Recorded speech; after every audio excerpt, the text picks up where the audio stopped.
Welcome back my YouTube channel. ಇವತ್ತು ಮಧ್ಯಾಹ್ನದಿಂದ vlog start ಮಾಡ್ತಾಯಿದ್ದೀನಿ. ಇವತ್ತು ಸೊಪ್ಪಿನ ಸಾರು ಮಾಡೋಣ ಅಂತ ಎಲ್ಲ ರೆಡಿ ಮಾಡಿಕೊಂಡೆ. ಸೊಪ್ಪು ಎಲ್ಲ ಕಟ್ ಮಾಡಿಕೊಂಡು ಸಾಂಬಾರಿಗೆ ಇಟ್ಬಿಡೋಣ ಅಂತ ಇಟ್ಟೆ. ಸಾಂಬಾರು ನನ್ನ ಮಗಳು ಕ್ಯಾರೆಟ್ ಹಲ್ವಾ ಬೇಕು ಅಂದಿದ್ಲು, ಸೊ ಅದನ್ನು ಕಟ್ ಮಾಡ್ಕೊಂಡು ಇಟ್ಕೊಂಡಿದ್ದೆ. ಬೇಳೆಗೆಲ್ಲ ರೆಡಿ ಮಾಡಿ ಬೇಳೆಗಿಟ್ಟೆ. ಇವತ್ತು ಸೋಮವಾರ, ಬೆಳಗ್ಗೆಯಿಂದ ಯಾವ ಕೆಲಸನೂ ಆಗಿಲ್ಲ, ಪೂಜೆನೂ ಮಾಡಿಲ್ಲ ಇವತ್ತು. ಸೊ ಕೆಲಸಗಳು ಹಾಗೇ ಇತ್ತು. ಬಿಸಿಲು ಬೇರೆ ತುಂಬ ಇತ್ತು. 12 ಗಂಟೆಯಿಂದ ಕೆಲಸ ಸ್ಟಾರ್ಟ್ ಮಾಡಿದರೆ ಮುಗಿಯೋದ್ರೊಳಗೆ 5:15 ಆಗುತ್ತೆ. ಬಟ್ಟೆನೂ ವಾಶ್ ಮಾಡಬೇಕಿತ್ತು. ಬಟ್ಟೆ ನೆನೆ ಹಾಕಿಬಿಟ್ಟು ಮುಂದೆ ಕೆಲಸ ಮಾಡೋಣ ಅಂದ್ಕೊಂಡೆ. ಸ್ವಲ್ಪ ಬಿಸಿಲು ಕಡಿಮೆ ಆಗುತ್ತೆ, ಅಷ್ಟರೊಳಗೆ ಎಲ್ಲನೂ ಕೆಲಸ ಮಾಡ್ಕೋಬೇಕು ಅಂದ್ಕೊಂಡೆ. ಕ್ಯಾರೆಟ್ ಹಲ್ವಾಗೆ ತುರಿಯೋಕ್ಕೆ ಟೈಮ್ ಆಗುತ್ತೆ ಅಂದ್ಕೊಂಡು ನಾನು ಏನು ಮಾಡಿದೆ, ಮಿಕ್ಸಿಯಲ್ಲಿ ಹಾಕ್ಕೊಂಡೆ. ತುಂಬ ಚೆನ್ನಾಗಿ ಬಂತು. ಏನೋ ಅದು ತುಂಬ ಮೆತ್ತಗಾಗ್ಬಿಡುತ್ತೇನೋ ಅಂದ್ಕೊಂಡೆ, ಪರವಾಗಿಲ್ಲ, ಚೆನ್ನಾಗಿ ಬಂತು. ಇದೇ ಫಸ್ಟ್ ಟೈಮು. ಹಾಲು ಇರಲಿಲ್ಲ, ಸೊ ನನ್ನ ಮಗಳಿಗೆ ಹಾಲು ತೊಗೊಂಡು ಬಾ ಅಂತ ಕಳಿಸ್ದೆ. ಅವಳೇನಂದ, ಅಮ್ಮ ಅಂಗಡಿ ಇಲ್ಲ, ಕ್ಲೋಸ್ ಆಗಿದೆ, ಬೇರೆ ಅಂಗಡಿಗೆ ಹೋಗಿ ತೊಗೊಂಡು ಬರ್ತೀನಿ ಅಂದ್ಲು. ಬೇಡಮ್ಮ, ಬಿಸಿಲಲ್ಲಿ ಹೋಗೋದು ಬೇಡ ಅಂದೆ. ಸ್ವಲ್ಪ ಬೈದೆ. ಸೊ ಸಿಟ್ಟು ಮಾಡ್ಕೊಂಡ್ಲು. ಆಮೇಲೆ ಹೋಗು ಅಂದೆ. ಅವಳು ಇಲ್ಲ, ಹೋಗಲ್ಲ ಅಂತ ಸಿಟ್ಟು ಮಾಡ್ಕೊಂಡು ಹೋದ್ಲು. ಹೇಳಿದ್ನಲ್ಲ ನಾನು ಬೈದೆ ಅಂತ, ಅದಕ್ಕೆ ಸಿಟ್ಟು ಮಾಡ್ಕೊಂಡು ಹೋದ್ಲು. ಬೇಳೆ ಎಲ್ಲ ಚೆನ್ನಾಗಿ ಕುದ್ದಿತ್ತು. ಅದನ್ನ ಮಸ್ತು ಒಗ್ಗರಣೆ ಹಾಕೋಣ ಅಂದ್ಕೊಂಡೆ. ಬೇಳೆ ಎಲ್ಲ ನೋಡ್ತಾ ಇದ್ದೆ, ಟೊಮಟೊ ಎಲ್ಲ ಚೆನ್ನಾಗಿ ಕುದ್ದಿದ್ದೇನಾ, ಯಾಕಂದರೆ ಹುಣಸೆ ಹಣ್ಣು ಎಲ್ಲ ಹಾಕಿರ್ತೀವಲ್ವ, ಹುಣಸೆ ಹಣ್ಣಿಗೆ ಸ್ವಲ್ಪ ಬೇಳೆ ಜಲ್ದಿ ಬೇಯಲ್ಲ. ಸೊ ಹಾಗಾಗಿ ನೋಡಿದೆ, ಚೆನ್ನಾಗಿ ಬೆಂದಿತ್ತು. ನೀರನ್ನೆಲ್ಲ ಸಪ್ರೇಟ್ ಮಾಡ್ಕೊಂಡ್ಬಿಡ್ತೀನಿ ನಾನು ಬೇಳೆಯಲ್ಲಿರೋದನ್ನ. ಇದನ್ನ ಆಮೇಲೆ ಬೇಳೆ ಟೊಮೆಟೊ ಸೊಪ್ಪನ್ನೆಲ್ಲ ಚೆನ್ನಾಗಿ ಮಸ್ತು ಅದರೊಳಗೆ ಹಾಕಿ ನೀಟಾಗಿ ಕುದಿಸಿ ಒಗ್ಗರಣೆ ಕೊಟ್ಟರೆ ಸಾಂಬಾರು ಸಖತ್ತಾಗಿರುತ್ತೆ. ಅದನ್ನೆಲ್ಲ ನೀಟಾಗಿ ಬೇಳೆನೆಲ್ಲ ಚೆನ್ನಾಗಿ ಮಸ್ಕೊಂಡು ಸಾಂಬಾರಿಗೆ ಹಾಕಿ ಚೆನ್ನಾಗಿ ಕುದಿಯೋಕ್ಕಿಟ್ಟೆ. ಯಾಕಂದರೆ ಒಂದು ಕುದಿ ಬರೋವರೆಗೂ ಕಾಯ್ತೀನಿ. ಒಂದು ಕುದಿ ಬಂದಾದಮೇಲೆ ಸ್ವಲ್ಪ ಉಪ್ಪು ಬೆಲ್ಲ ಹಾಕಿ ಇನ್ನೂ ಸ್ವಲ್ಪ ಕುದಿಸಿ ಒಗ್ಗರಣೆ ಹಾಕ್ತೀನಿ. ತುಂಬ ಚೆನ್ನಾಗಿರುತ್ತೆ. ಸಾಂಬಾರನ್ನ ಯಾವಾಗಲೂ ಕುದಿಯೋ ಮುಂದೆ ಒಗ್ಗರಣೆ ಹಾಕಿದರೆ ಸಾಂಬಾರು ತುಂಬ ಟೇಸ್ಟಿಯಾಗಿರುತ್ತೆ. ಇವತ್ತು ತುಂಬ ಅಂದರೆ ತುಂಬ ಕೆಲಸ ಇತ್ತು. ಯಾಕಂದರೆ ಬೆಳಗ್ಗೆಯಿಂದ ಸಂಜೆವರೆಗೂ ಕೆಲಸನೇ ಆಗೋಯಿತು. ಬೆಳಗ್ಗೆಯಿಂದ ನನ್ನ ಮಗ 2ನೇ ನಿದ್ದೆ ಮಾಡೋನು. 9 ಗಂಟೆ ಎಲ್ಲ ಮಲ್ಕೊಂಬಿಡೋನು. ಇವತ್ತು ಮಲಗಲೇ ಇಲ್ಲ. ಹಾಗಾಗಿ ಅವನ ಜೊತೆನೇ ಆಟ ಆಡ್ತಾ ಕೂತ್ಬಿಟ್ಟೆ. ಬೆಳಗ್ಗೆ ಕೆಲಸನೇ ಆಗಲಿಲ್ಲ. ಟಿಫಿನ್ನೂ ಲೇಟ್ ಆಗೋಯಿತು ಇವತ್ತು. ಏನೂ ಮಾಡೋಕ್ಕಾಗಲ್ಲ. ಇನ್ನು ಮಗ ಆಟ ಆಡ್ತಾಯಿದ್ದಾನೆ.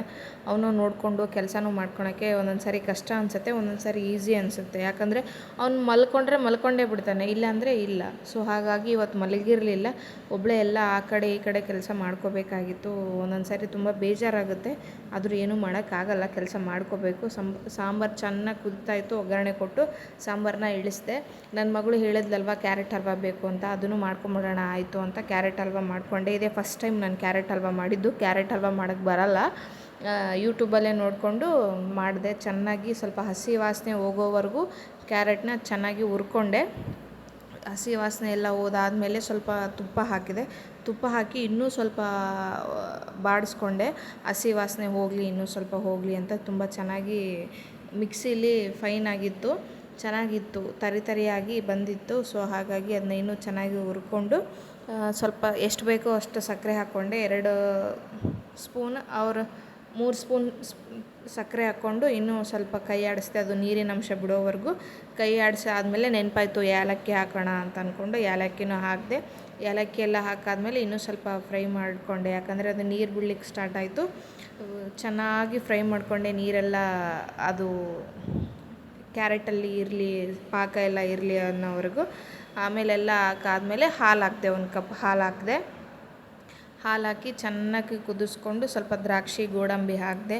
ಅದು ದ್ರಾಕ್ಷಿ ಗೋಡಂಬಿ ನಾನು ತುಪ್ಪದಲ್ಲಿ ಫ್ರೈ ಮಾಡೋದು ಮರೆತುಬಿಟ್ಟೆ. ಸೊ ಹಾಗಾಗಿ ನನ್ನ ಮಗ ಬೇರೆ ಅಳ್ತಾ ಇದ್ದ. ಅದು ಮಾಡ್ತಾ ಹೋದರೆ ಇದು ಮಾಡೋಕ್ಕಾಗಲ್ಲ, ಎಲ್ಲ ಅರ್ಧಂಬರ್ಧ ಆಗುತ್ತೆ ಅಂತ ಅದು ಹಂಗೆ ಹಾಕಿಬಿಟ್ಟೆ. ಪರವಾಗಿಲ್ಲ, ಏನೋ ಹೆಂಗೆ ಬರುತ್ತೋ ಏನೋ ಅಂದ್ಕೊಂಡೆ. ಪರವಾಗಿಲ್ಲ, ಚೆನ್ನಾಗಿ ಬಂತು ಕ್ಯಾರೆಟ್ ಹಲ್ವಾ. ನನ್ನ ಮಗಳು ಫುಲ್ ಖುಷಿಯಾಗ್ಬಿಟ್ಲು. ಥ್ಯಾಂಕ್ ಯು ಮಮ್ಮಿ ಅಂತ ಹೇಳಿದ್ದು ಇವತ್ತು. ಸೊ ಹಾಗಾಗಿ ಮಕ್ಕಳು ಖುಷಿಯೇ ಅಲ್ವಾ ನಮ್ಮ ಖುಷಿ. ಅವ್ರ ಸಲುವಾಗಿ ಅಲ್ವಾ ನಾವೆಲ್ಲ ಮಾಡೋದು. ಸೊ ಹಾಗಾಗಿ ಚೆನ್ನಾಗಿ ಹಲ್ವಾ ಚೆನ್ನಾಗಿ ಬಂತು. ಹಲ್ವಾ ಎಲ್ಲ ಆದಮೇಲೆ ಬಟ್ಟೆ ನೆನೆ ಇಟ್ಟಿರಲಿಲ್ಲ ನಾನು. ಆ್ಯಕ್ಚುಲಿ ಟಬ್ನ ತುಂಬಿಸ್ಬೇಕು ಅಂತ ಆನ್ ಮಾಡಿದೆ, ಆವಾಗಲೇ ತುಂಬಿಸಿರಲಿಲ್ಲ. ಸೊ ಹಾಗಾಗಿ ಅವನ್ನ ಹಂಗೆ ಆಟ ಆಡಿಸ್ಕೊಂಡು ಮಾತಾಡಿಸ್ಕೊಂಡು ಬಟ್ಟೆನೂ ನೆನೆ ಹಾಕಿಬಿಟ್ಟೆ. ಯಾಕಂದರೆ ಆಮೇಲೆ ಸ್ವಲ್ಪ ಅವನು ಮಲಗಿದ್ದಾದಮೇಲೆ ಬಟ್ಟೆನ ವಾಶ್ ಮಾಡ್ಕೋಬೋದು ಅಲ್ವಾ. ಸೊ ಹಾಗಾಗಿ ಬಟ್ಟೆನೆಲ್ಲ ವಾಶ್ ಮಾಡಿಕೊಂಡ್ರೆ ಆಯಿತು ಅಂತ ನೆನೆ ಹಾಕಿದೆ.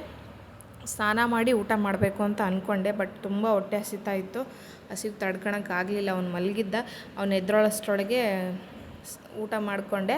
ಸ್ವಲ್ಪ ಹೊತ್ತು ಅವನ ಜೊತೆ ಆಟ ಆಡಾದ್ಮೇಲೆ ಅವನಿಗೆ ಸ್ನಾನ ಮಾಡಿಸಿದೆ. ಎಣ್ಣೆ ನೀರೆಲ್ಲ ಹಾಕಿ ಸ್ನಾನ ಮಾಡಿಸಿ, ಪಾತ್ರೆ ಎಲ್ಲ ತೊಳೆದು, ಕಸ ಬಳಿದು, ಗ್ಯಾಸ್ ಕಟ್ಟೆ ಎಲ್ಲ ಕ್ಲೀನ್ ಮಾಡಿಕೊಂಡು, ಎಲ್ಲ ರಿಲೀಫ್ ಆಗಿ ಮೈಂಡನ್ನ ರಿಲೀಫ್ ಮಾಡಿಕೊಂಡು ನಾನು ಫ್ರೆಶ್ ಆಗಿ ಒಂದು ಕಪ್ ಟೀ ಕುಡಿಯೋಷ್ಟರೊಳಗೆ 5:30 ಆಯಿತು ನೋಡಿ ಗೈಸ್. ಬೆಳಗ್ಗೆಯಿಂದ ಸಂಜೆವರೆಗೂ ಕೆಲಸ ಮಾಡೋಕ್ಕೆ ಸ್ಟಾರ್ಟ್ ಆಯಿತು ಅಂದರೆ ಸಂಜೆವರೆಗೂ ಆಗುತ್ತೆ. ಒಂದೊಂದು ಸಾರಿ ತುಂಬ ಬೇಜಾರಾಗುತ್ತೆ. ಇಷ್ಟೆಲ್ಲ ಕೆಲಸ ಮಾಡಿಕೊಂಡ್ರೂ ಒಂದು ಗ್ಲಾಸ್ ನೀರು ಕೊಡೋಕ್ಕೆ ಯಾರೂ ಇರಲ್ವಲ್ಲ ಅಂತ ಬೇಜಾರಾಗುತ್ತೆ. ಏನೂ ಮಾಡೋಕ್ಕಾಗಲ್ಲ. ನನ್ನ ಮನೆ ಕೆಲಸ ನಾನೇ ಮಾಡ್ಕೋಬೇಕು ಅಲ್ವಾ ಫ್ರೆಂಡ್ಸ್.